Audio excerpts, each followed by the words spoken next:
Hello and welcome to the National Underground Railroad Network to Freedom and Association for the Study of African American Life and History webinar for the launch of the 2026 Network to Freedom Grant Program. It's April 27th, 2026, and our program is going to be open for applications until June 30th of 2026. Unlike previous years, we are doing a pre-recorded webinar, so please feel free to send any questions you've got to your regional manager directly, or you can send them to our headless email at networktofreedom@nps.gov, which is listed there.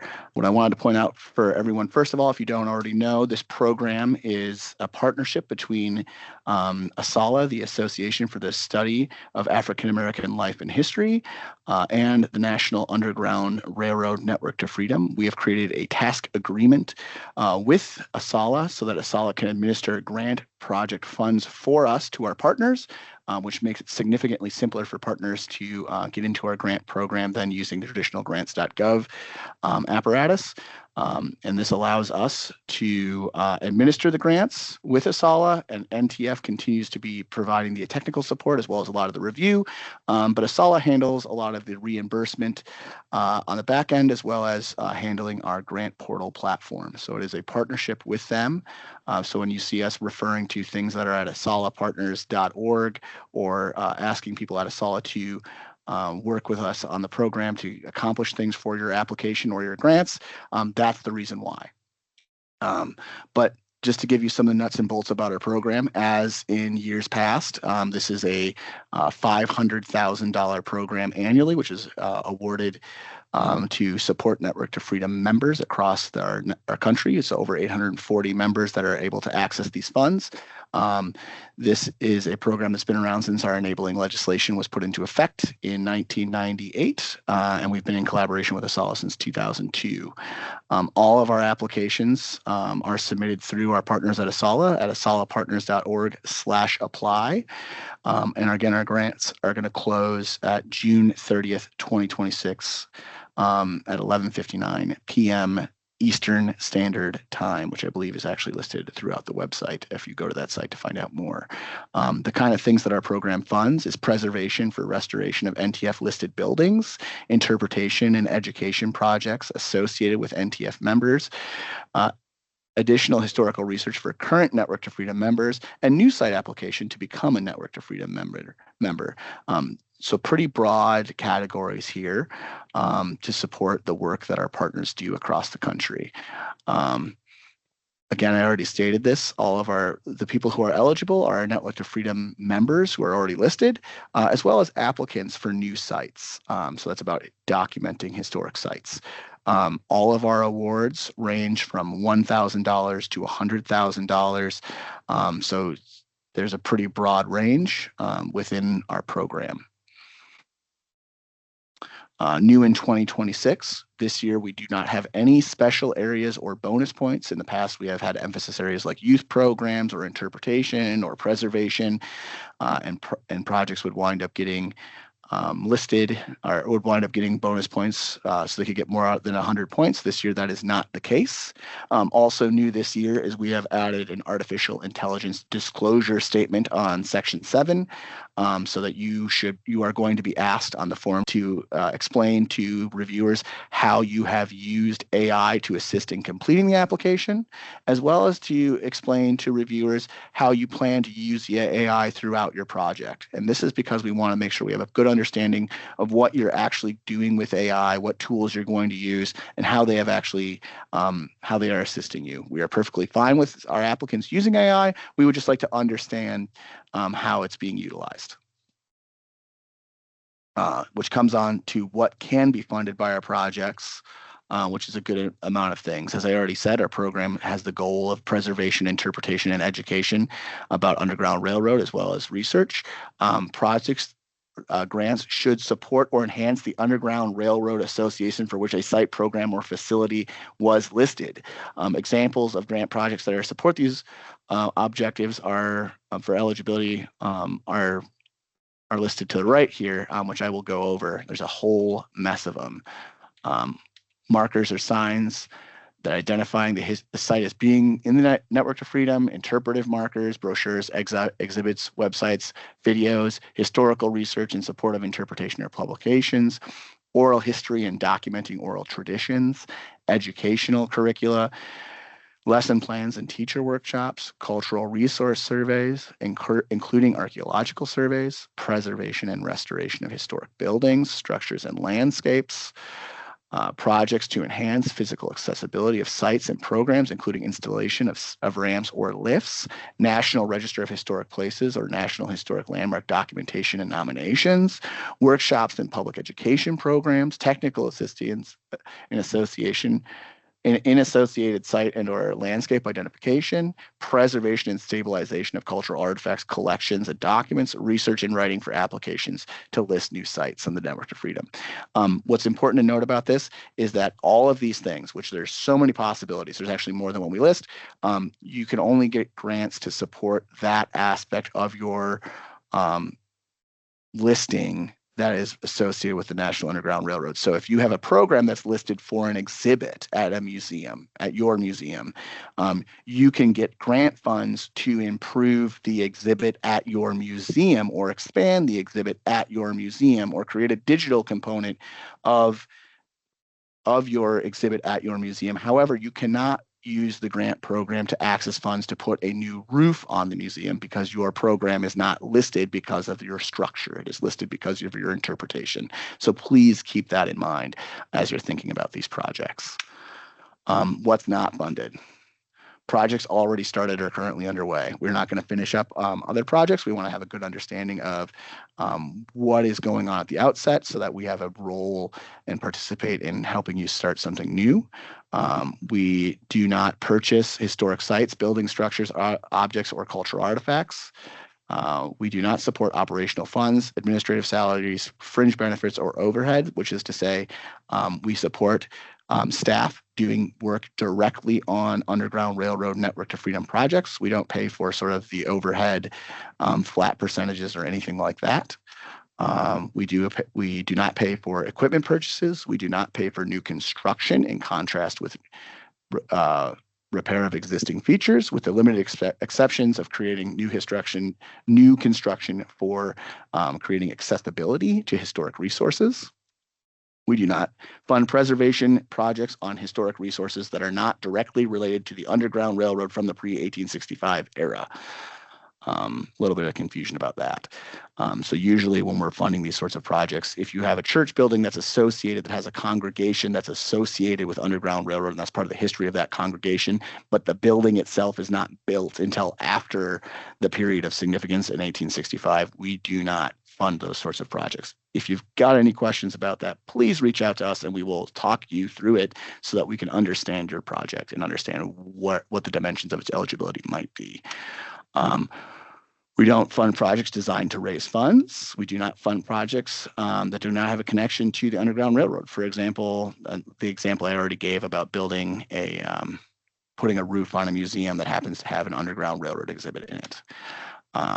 We do not pay for food or refreshments of any sort.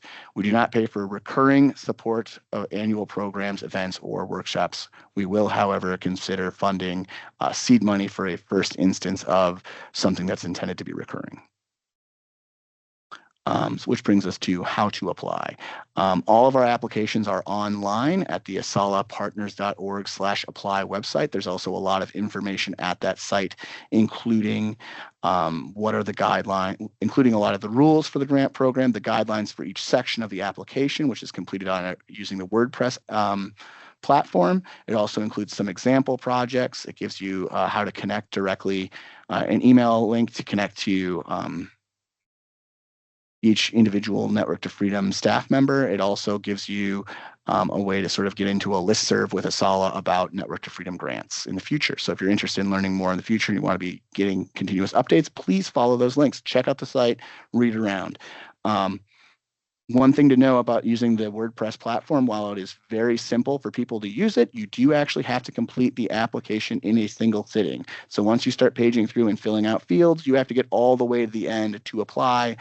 If you do not get all the way to the end, you didn't do anything and the application ceases to exist. So what that means is you have to get organized on the front end, page through the examples of all of the sections, write down answers. We strongly recommend people drafting answers on a separate word processor beforehand so that they know what they need to put in each field and they can sort of copy and paste them in. Additionally, with that, please make sure you're completing your certification forms. We require all grantees to certify that what they have written is accurate and they intend to follow through with it. Also include owner consent forms. So if you're a grantee writing for a project that occurs at a site that you do not own, make sure that there is owner consent and that form is included as well in your application. All of these things will wind up being attached at the end of the application, so you need to have them prepared in advance. There's also space for any other attachments that help reviewers better understand your project. Those are all at the end in section 8. But make sure that you read through everything in advance so that you understand what reviewers are looking for and what you have to have prepared. If you've got any questions, please feel free to email us and we'll happily talk you through the sections of the application. We are more than happy to provide information to help applicants understand the grant process, understand the grant portal, understand the grant application. We will not assist people in preparing project applications. And we will not assist applicants in writing those project applications, which has happened in the past, or they've attempted to have happened in the past. How our grants are reviewed. Once they're submitted to all of us by the deadline, we prepare all of these applications. I prepare all of the applications to be reviewed. Usually it takes a couple of months for us to get organized on this, particularly because it's occurring during the summer this year. And then we have a committee of NTF staff and ASALH historians who review all of the applications. Each committee member provides a numerical rating for each grant application based on the elements in the application, including its completeness, demonstrated your validity of your budgetary figures, and the documentation of your need. So if you've got a stronger application, you are providing us with a lot of detail about how your project is going to function and how it's going to move forward so that reviewers have a high degree of confidence that you've thought this through, you understand what's going to happen, you understand who's going to be involved, you've explained why it's important for it to occur and why it should be funded, and it allows us to have a clear sense of it. So you just need to make sure you're laying out your steps in order to have a competitive application. Please note that our applications are then reviewed and ranked against all of the other scores, all of the other grants based on their score. And we award the highest, and we then give the scores based on the review panels, and we award all the high scores until we're out of money. We have $500,000. So if we get, like we did in 2025, we got $890,000 in requests, and we wound up awarding the top granted projects, the ranked projects, all the way down the line until we ran out of money, which was 12 projects down. And so that's essentially how the process works. At that point, then we reach out and we follow up to set up grant agreements and get awards processed. What you should know about our awards and our grant agreements is that we do have some requirements for all of our grantees when they're doing our projects. So grant-assisted preservation work must acknowledge NPS grant assistance throughout the duration of the project. So if you're doing a preservation project, include the installation of a project sign, which explains that the money came from the National Park Service. We give you language for that as part of your budget because you have to have one at your site. You can include that in your budget. For non-construction projects, we ask that NPS grant assistance be acknowledged in any of the products resulting from the grant. Text for this acknowledgement is also provided. So if you're creating, say, a historic structure report, we require you to have an acknowledgement that the funding for the creation of that report came from the National Park Service. Also keep in mind that all grant project work requires monitoring and approval by the Network to Freedom staff. For interpretive products, markers, websites, etc., NTF staff must approve content in design in the draft stages. Invoices for payment must be approved by Network to Freedom staff before they are submitted to ASALH for payment. So Network to Freedom staff want to be and frequently are very involved in all of our grant projects as subject matter experts, as grant experts, to try and help our grantees understand what is and is not possible and what is the best way to communicate something historically. to the public. And so we like to participate in those projects as partners with you in this work. Additionally, grant recipients must ensure that projects are carried out in a timely and professional manner, and interim reporting schedules outlined in the grant agreement must be followed. We do require interim grant reports that provide updates to the grant staff about what you have done with the money and where you're at with your project. And make sure that you're expending. We also try to ensure that all of your projects are money is being expended in a timely manner. All of our grants to that effect are about 15 months long, depending on when we execute the grant program. The grant agreements, we usually anticipate generally that this means that they'll be done if we issue our grants, hopefully by September, which is the end of summer, beginning of fall. We anticipate that most of these will be done then by February of the following year.